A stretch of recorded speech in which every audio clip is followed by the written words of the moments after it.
L'homme intelligent, c'est celui qui essaye de résoudre ses problèmes. L'homme sage, c'est celui qui les évite. Qu'Allah nous permette d'avoir la sagesse pour éviter de ramasser des coups gratuitement. Allah m'a donné des moyens et à travers ces moyens-là, j'essaye de rechercher son agrément. Mais j'oublie pas pourquoi je fais ça, j'oublie pas ma niya. Moi, c'est Rabbi que je veux et Rabbi, pour prouver ma sincérité, eh ben, il va mettre des personnes qui vont essayer de me freiner. Alors, je fais une action pour Rabbi et c'est tout, deux, trois personnes, ils vont venir, ils vont me mettre des bâtons dans les roues, c'est tout, moi, je veux arrêter. Non, j'oublie pas ma niya. Moi, comme je fais ça pour Rabbi et je sais que pour qu'une action soit acceptée, je dois respecter trois conditions.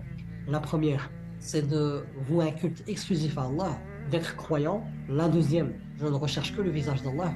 Mon intention, c'est que pour Allah. Et troisièmement, l'action que je veux faire, elle doit être en conformité avec le noble Coran et la tradition prophétique. Donc même moi, quand je fais da'wah et tout, je dois rester dans un cadre qui est le mien. Je ne dois pas sortir, aller loin. Et alhamdulillah, on met Rabbi au centre de nos vies. Le seul qui nous intéresse, c'est Rabbi. On ne recherche refuge qu'auprès d'Allah. On n'a rien à prouver aux créatures. On a tout à prouver à Rabbi subhanahu wa ta'ala, en sachant que Rabbi sait réellement ce qu'il y a dans nos cœurs. Donc en réalité, on se prouve à nous-mêmes. On aime Rabbi. Et troisièmement, on a vu que Allah il a des plans pour nous et que les plans de Rabbi sont parfaits. À nous de placer sa confiance en lui et de rester dans le cadre qui nous a légiféré et d'avancer. Et quatrièmement, on a vu que Rabbi nous a donné des moyens et c'est à nous de prouver notre amour à Rabbi en utilisant ces moyens-là dans son obéissance. Il y a un objectif, c'est de voir Allah subhanahu wa ta'ala au paradis, d'être parmi ceux qui vont voir son noble visage, qu'Allah nous permet d'être parmi eux. Mais pour arriver à cet objectif-là, eh ben, il faudra passer de grandes épreuves. Et alhamdulillah, le fait est que tu t'attaches à Rabbi, eh ben, Rabbi va te protéger, il va t'assister et tu pourras affronter toutes ces épreuves-là.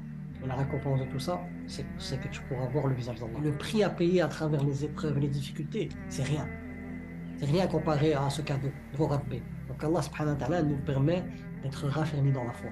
صلاة وصيام وكذلك فرح وسرور والمتدين من تلقاه مبتسما حلوا كالنور يسعى ليعمر دنياه وهو رقيق الطبع صبور الإسلام سلام فينا يزرع فينا حب الناس الإسلام سفينة حب يدفعها أجمل إحساس